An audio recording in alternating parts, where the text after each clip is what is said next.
Bueno, gente, la OTAN cumple 75 años, entonces vamos a celebrarlo. Vamos a celebrarlo pensando un poco en términos de geopolítica actual y de lo que es la OTAN. Lo primero que quiero decir, antes de que me salgan letreros aquí, es que esta guerra de Ucrania es un lavadero de dinero para BlackRock y que es una estafa. Y que en todo esto tiene mucho que ver la OTAN, porque la OTAN es el gran vendedor de armas del mundo. Los países son sus clientes y las amenazas de guerras pues son su forma de hacer marketing. De hecho, las guerras son su mercado. Entonces, todos esos peligros y enemigos que necesita estar creando continuamente son una estrategia de marketing. Partamos de esa base. Antes de la OTAN ya existía una alianza de países que habían sido imperios coloniales africanos, por ejemplo Francia, Holanda, Bélgica y Reino Unido, que intentaban mantener su poderío. Firmaron ese tratado de mutua defensa para mantener ese poder. Y eso facilitó que un año después Reino Unido, ante la necesidad de crear algo para contener a la Unión Soviética y mantener a Alemania totalmente controlada, pues entonces crean rápidamente la OTAN y se unen pues otros países como Portugal, como Canadá, como Dinamarca, como Islandia, a pesar de que el 80 o 90% de su población se negaba, y por supuesto también como los Estados Unidos. Inicialmente la OTAN se crea ¿para qué? Pues para defender libertades, para luchar por la paz en el mundo supuestamente, pero lo que ha hecho en los años siguientes es totalmente lo contrario. Ha sido crispar el panorama internacional, crear conflictos. Analicemos, por ejemplo, cómo es el comando de la OTAN. Tienen dos cargos en la OTAN muy importantes, ¿no? Uno es un cargo diplomático, que es el secretario general, que es pues un cargo, digamos, casi político. Pero el cargo de verdad importante, que es el cargo militar, que es el de comandante supremo, tiene una característica. Lo tiene siempre alguien de Estados Unidos, un militar de Estados Unidos. Mientras que el diplomático lo tiene un europeo.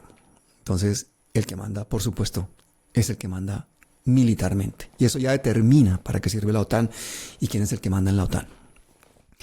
Cosas curiosas. La Unión Soviética hizo o quiso hacer parte de la OTAN y no solamente la rechazaron, sino que ese mismo año los miembros firmaron un papel en el que decían que se autoautorizaban para hacer ataques nucleares a la Unión Soviética, aunque la Unión Soviética no hubiese utilizado antes armas nucleares.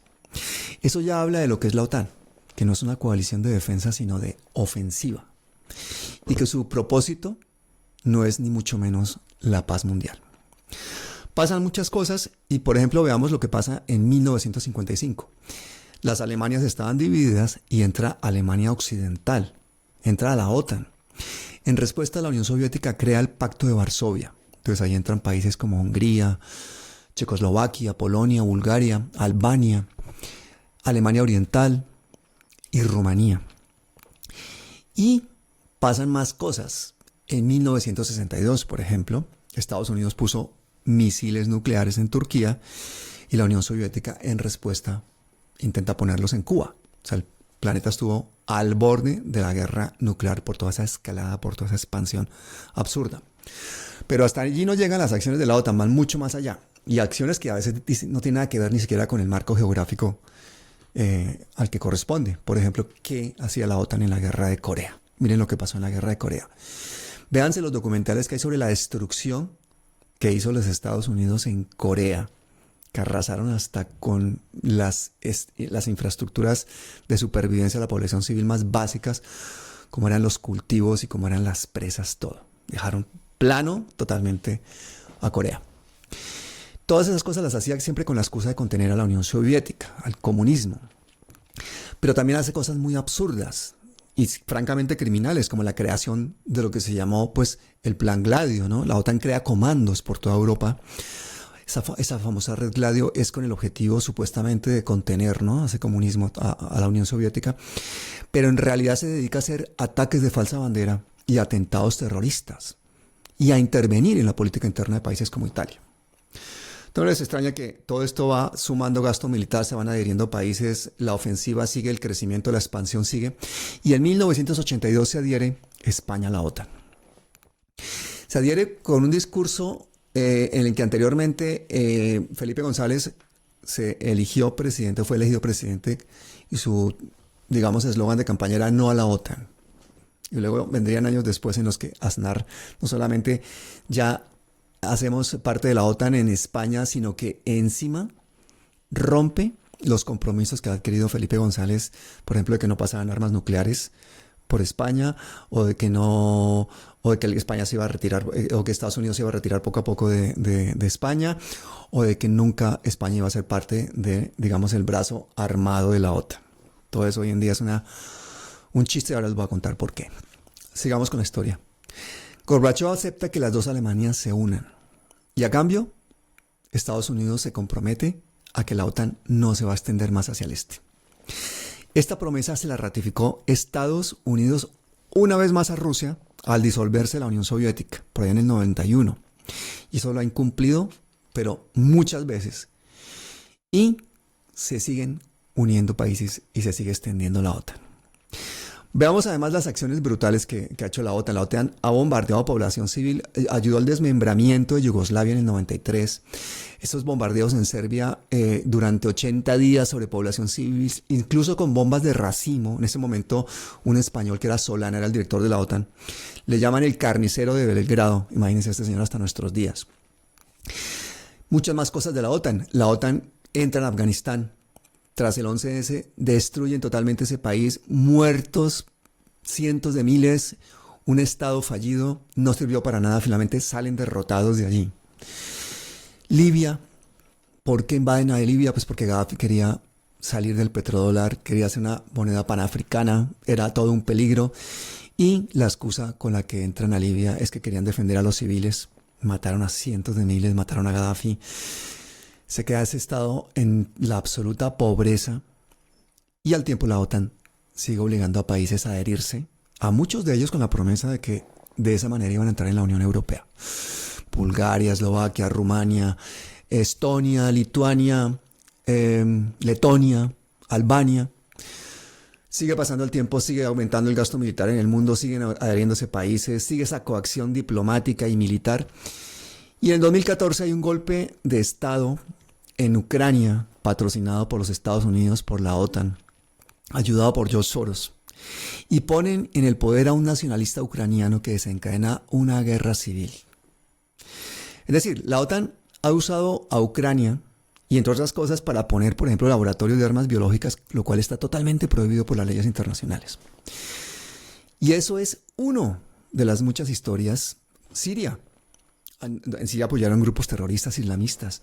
Y también allí, Estado fallido, país empobrecido. Bueno, también sale de allí derrotada la OTAN, pero dejan un reguero de muertos terrible. Y todo este gasto militar aumenta exponencialmente. Y por allá en el 2017 ya los 30 países que ven en ese momento eran más del 50 y tantos % del gasto militar mundial. Pero en el 2019 pasa una cosa curiosa y es que la OTAN señala ya a China como una amenaza. Ya se va viendo esta guerra comercial de los Estados Unidos en qué quiere terminar, cuál va a ser. Y estratégicamente comete ese error de entablar, digamos, esa pugna contra Rusia y contra China al tiempo. Y en 2022... ya el siguiente paso de la OTAN es someter totalmente a la Unión Europea a su control. Y en este momento, pues aparte de los 35 miembros, pues hay otros 21 países que son pues miembros no asociados, otros 15 que son países que están en programas de diálogo y 9 son socios globales. La OTAN no ha dejado de extenderse ni un solo año. Los últimos, Suecia y Finlandia, ya rodean completamente pues a todo lo que es Rusia, y queda clarísimamente definido pues que la OTAN es un proyecto imperial, que nunca ha buscado la paz, que la estrategia es ofensiva y que además no ha dudado en cometer crímenes contra población civil, no una sino muchas veces repetidamente a lo largo y ancho del mundo, y que se le ha mentido a presidentes rusos como a Gorbachov y a Yeltsin de que no se iban a expandir. Pues ahí están, al lado de sus fronteras y con armas nucleares. ¿Quiénes se frotan las manos con todo esto, gente? Pues los principales fabricantes de armas del mundo. Lockheed Martin, Raytheon Technologies, Northrop Grumman, General Dynamics. Y en este momento esas empresas están batiendo todos los récords de ganancias. Sus cotizaciones en bolsa están por las nubes. Pero adivinen quién es el principal accionista de estas empresas, de todas estas empresas armamentísticas grandes del mundo. Los grandes fondos de inversión, como BlackRock. Hay otros, por ejemplo, Vanguard. Curiosamente, el principal accionista de BlackRock es Vanguard y el principal accionista de Vanguard es BlackRock. Solo que BlackRock, como cotiza en bolsa, pues se sabe quiénes son sus dueños, y Vanguard, como no cotiza, no se sabe quién son. Pero clarísimamente son 13 familias que manejan los grandes fondos de inversión del mundo. Activos que son iguales al Producto Interno Bruto de los Estados Unidos. Solamente BlackRock es más grande que todos los países del mundo con excepción de Estados Unidos y China. Tengamos en cuenta también que, por ejemplo, BlackRock, Vanguard y el otro que es State Street son los principales accionistas de todo, de las corporaciones alimenticias, de las petroleras, de las tecnológicas, de las comunicaciones, de los comercios minoristas, de las grandes inmobiliarias, de extensiones increíbles de terrenos, de los grandes bancos en el mundo. Bueno, de todo, y sobre todo de la fabricación de armas ahora, de la tecnología, de la inteligencia artificial, es decir, son los dueños del mundo. Estas grandes financieras, y pertenecen, como digo, a una oligarquía mínima que no sabemos quién es, por este entramado que hacen, de que no se saben quiénes son los accionistas.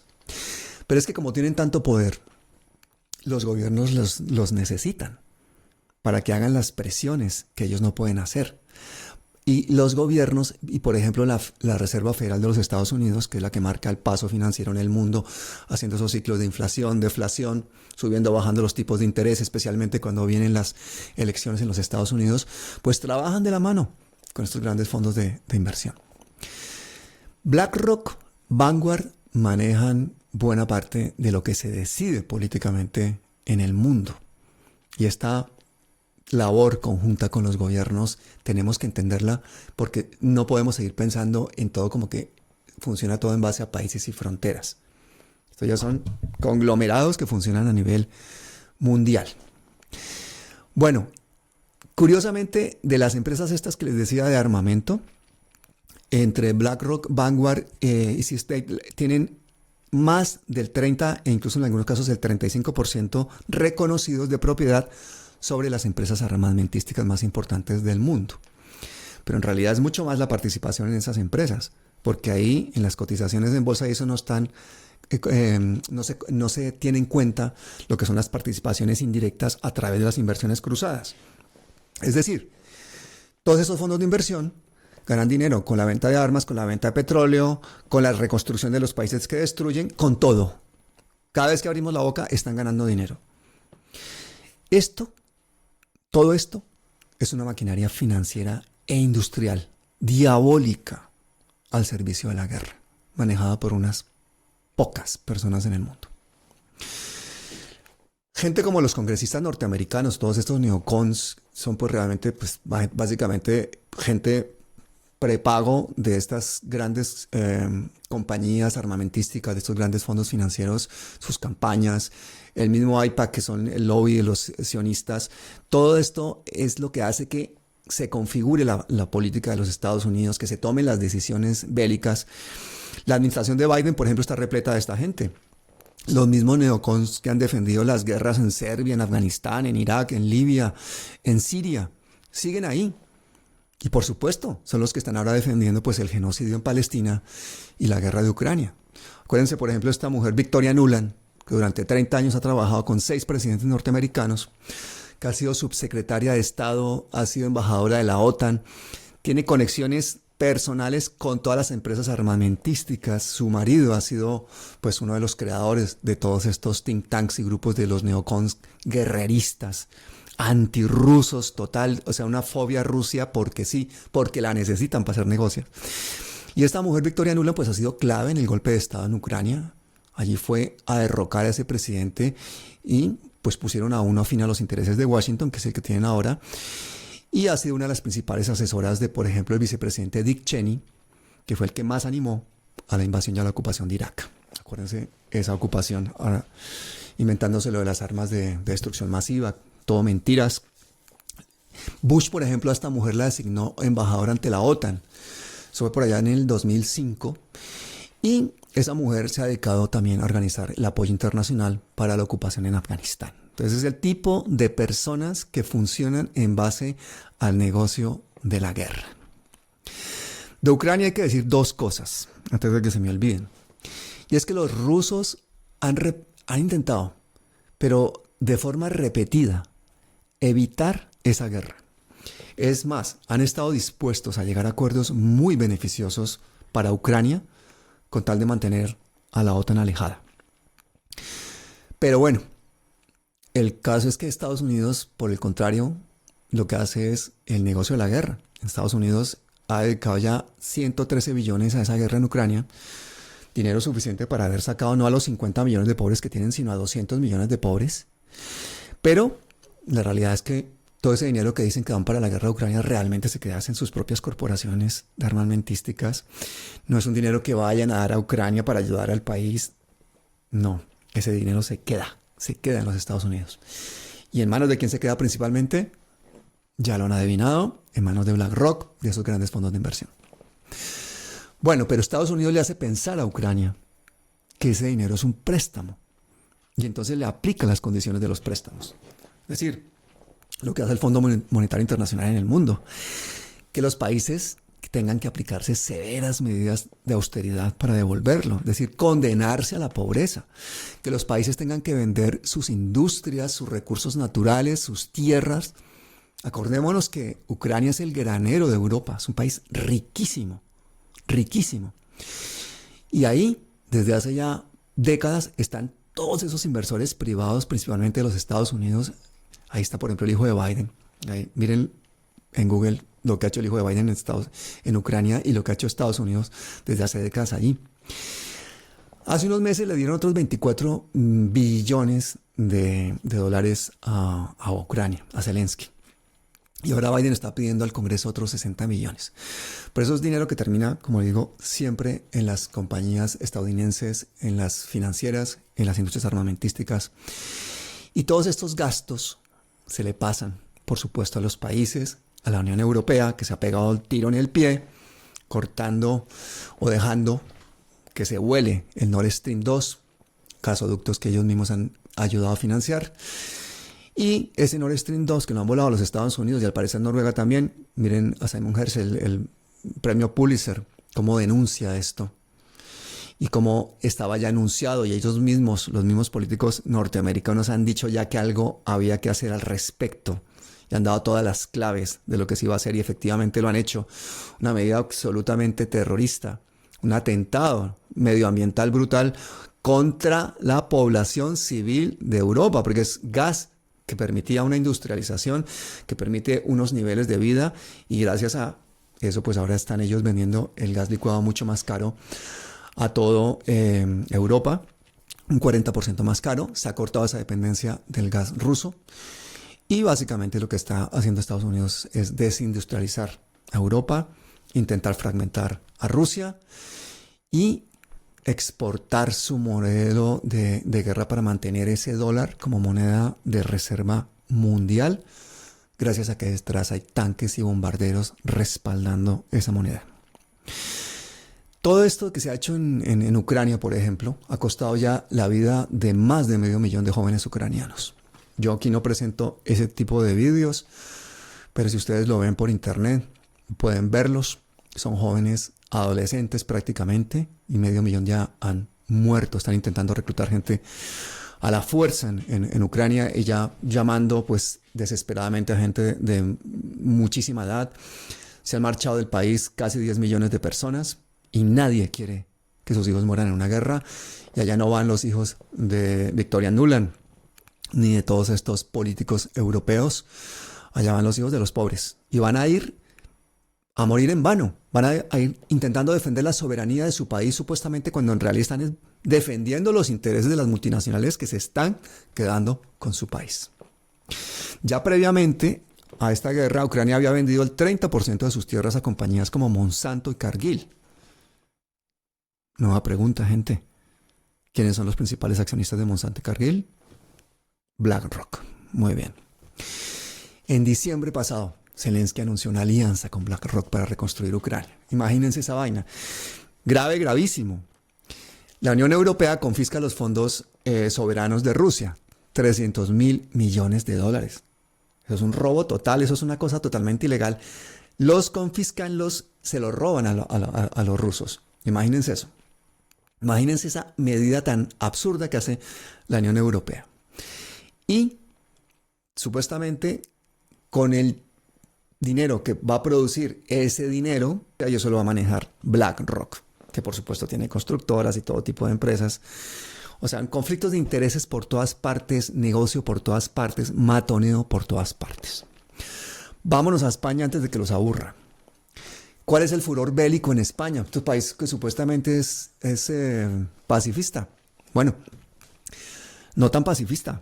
España ha sido hasta el quinto productor de armas del mundo. Ahora mismo es el sexto o el séptimo productor de armas del mundo.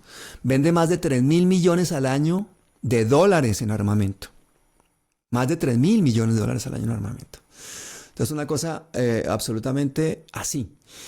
Y sigue siendo en este país, que es un país supuestamente pacifista cuando hacen las encuestas de la gente que quiere guerra, sigue siendo una industria que genera empleo y que independientemente que los gobiernos sean de derechas o de izquierdas, se mantiene. Lo mismo que pasa en Estados Unidos, que da igual que sean demócratas o republicanos, se mantiene eso. Bueno, ahora hasta Milei está comprando aviones de cazabombarderos, ¿no? En un país con la inflación que tiene y la pobreza en que están, ahí está Milei comprando 20 F-16.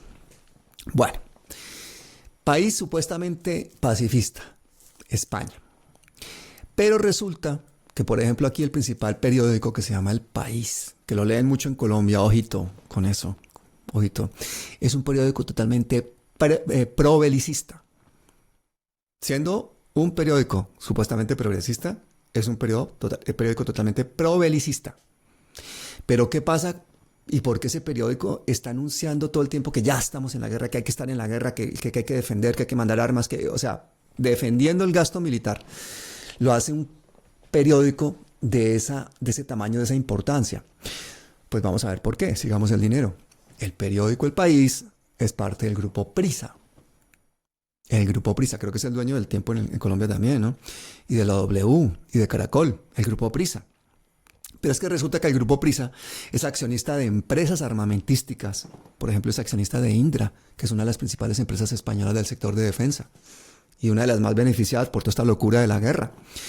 Pero el grupo Prisa también es dueño de periódicos como el Huffington Post, de la cadena SER, y es de un fondo de inversión que se llama Amber Capital. Eso es propiedad de un señor francés que se llama Joseph Orgullien, que repito, es el segundo mayor accionista de Indra, empresa española del sector defensa. El mayor grupo radiofónico español es el grupo Prisa, y es probelicista, tiene presencia en 13 países, tiene un posicionamiento brutal en los mercados radiofónicos de habla hispana, radios por todas partes, en Colombia, en Chile, bueno, la W, Caracol, son de allá, así que ya van sabiendo por qué es la cosa.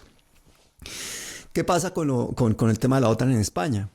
Bueno, pues la gente aquí era contraria, pero Felipe González, como dije, ganó las elecciones con el no a la OTAN, luego traiciona a los españoles, mete a España en la OTAN, y luego viene Aznar, que incumple las 3 reglas a las que se había comprometido Felipe González.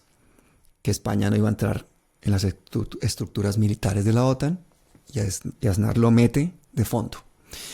Incluso va y le pone las patas sobre la mesa a Bush y se sienta con Blair en las Azores para irse a la guerra de Irak, soñando con que le iban a dar muchos negocios de reconstrucción a las empresas españolas. El otro punto que se había comprometido Felipe González era que no iban a pasar armas nucleares por España. Totalmente incumplido.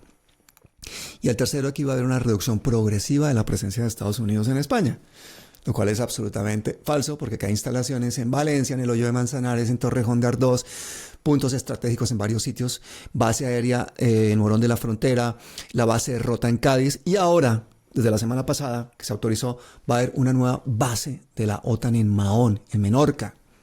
O sea, ahí, nuevo sitio de conflicto. Y esa base de Menorca tiene una especial importancia, que Porque el acuerdo para autorizar esa base se hace en un momento en que Pedro Sánchez, el presidente español, estaba en un momento político muy malo, y quería catapultarse a secretario de la OTAN. Entonces, vayan uniendo los puntos. ¿Y para qué sirve esa base? Principalmente para una operación que tiene la OTAN que se llama Guardián del Mar, Sea Guardian, que está dirigida desde el Reino Unido, pero que favorece principalmente a Israel. Es decir, esta base va a favorecer todas las operaciones de la OTAN y las operaciones de Israel, y ya sabemos lo que está sucediendo en este momento en Palestina. Un genocidio absoluto, consentido por Estados Unidos, consentido por la mayor parte de los miembros de la OTAN, y un genocidio del que no se habla, del que no se puede hablar, pero del que no nos vamos a cansar de hablar en canales como estos. El dictador Franco ya le había cedido territorio a Estados Unidos, le había dado pues una cantidad de ventajas, y los Estados Unidos pues apoyaron al último gran socio de Hitler sin ningún problema, ¿no? Aquí en la base de Rota, por ejemplo, hay destructores, unos barcos gigantescos de Estados Unidos, pero pónganle cuidado a la gente que tiene España desplazada por el mundo. Tiene, por ejemplo, en Letonia 600 efectivos, en Eslovaquia tiene 700, en Rumanía 200, en Repúblicas Bálticas tiene 8 aviones de combate y 150 militares más o menos. Es decir, en total en la frontera con Rusia tiene 1.700 militares en este momento España. O sea, España está absolutamente metida en esta guerra. ¿Qué es lo siguiente para los jóvenes europeos? ¿Que les llegue aquí una notificación de reclutamiento obligatorio porque hay que ir a pelear? Como quiere Ursula von der Leyen, como quieren todos estos miserables que manejan la diplomacia europea, que los jóvenes de los países europeos se vayan a matarse para que gane plata la OTAN, para que gane dinero las compañías armamentísticas, para que reelijan a Biden porque la economía norteamericana va bien, para que los ingleses sigan manejando como piratas este imperio británico, norteamericano, anglosajón, sionista, que es la mayor amenaza para la paz mundial. Yo no entiendo, sinceramente no entiendo. Lo que sí no entendemos tampoco los ciudadanos es cómo se rompen los tratados tan fácilmente, cómo se incumplen esas palabras tan bonitas con las que se crean instituciones como la OTAN o Naciones Unidas. ¿Para qué sirven Naciones Unidas? Yo no entiendo para qué sirven Naciones Unidas, sinceramente, cuando los 5 principales miembros del Consejo de Seguridad tienen derecho a voto y son los principales productores de armamento del mundo. ¿Para qué se hacen tratados? Acuérdense los tratados de paz en Ucrania. El mismo Holland y Merkel reconocieron que los tratados de Minsk era para que básicamente Ucrania tuviera tiempo de armarse, para ganar tiempo. De todo eso y de muchas más cosas voy a hablar mañana con José Antonio Ejido, que es un doctor en sociología, es politólogo y un antropólogo, autor de 16 libros. Uno de ellos es de la Unión Soviética, Rusia, y con él vamos a analizar muchas de estas cosas para que ustedes entiendan un poquito lo que pasa en Ucrania también. Bueno, no los aburro más. Felices 75 años de la OTAN. No al genocidio en Palestina, no a la guerra, sí a la paz, no al gasto armamentístico. No permitamos, gente, que con nuestra inacción, que con nuestra comodidad, el mundo se meta en una tercera guerra mundial nuclear. Porque en tercera guerra mundial ya estamos. O si no, como le llaman ustedes, a una coalición de 35 países enfrentándose a una potencia nuclear como Rusia, ataques en tantos países, bombardeos cruzados. ¿De qué estamos hablando? Y Colombia, Latinoamérica, ¿ustedes piensan que porque están al otro lado del mar las cosas nos van a afectar? Si hablamos de un solo accidente nuclear, nos vamos todos. Lo siento, pero es así. Gracias, gente. No se pierdan mañana la entrevista con José Antonio Ejido. Cuídense mucho.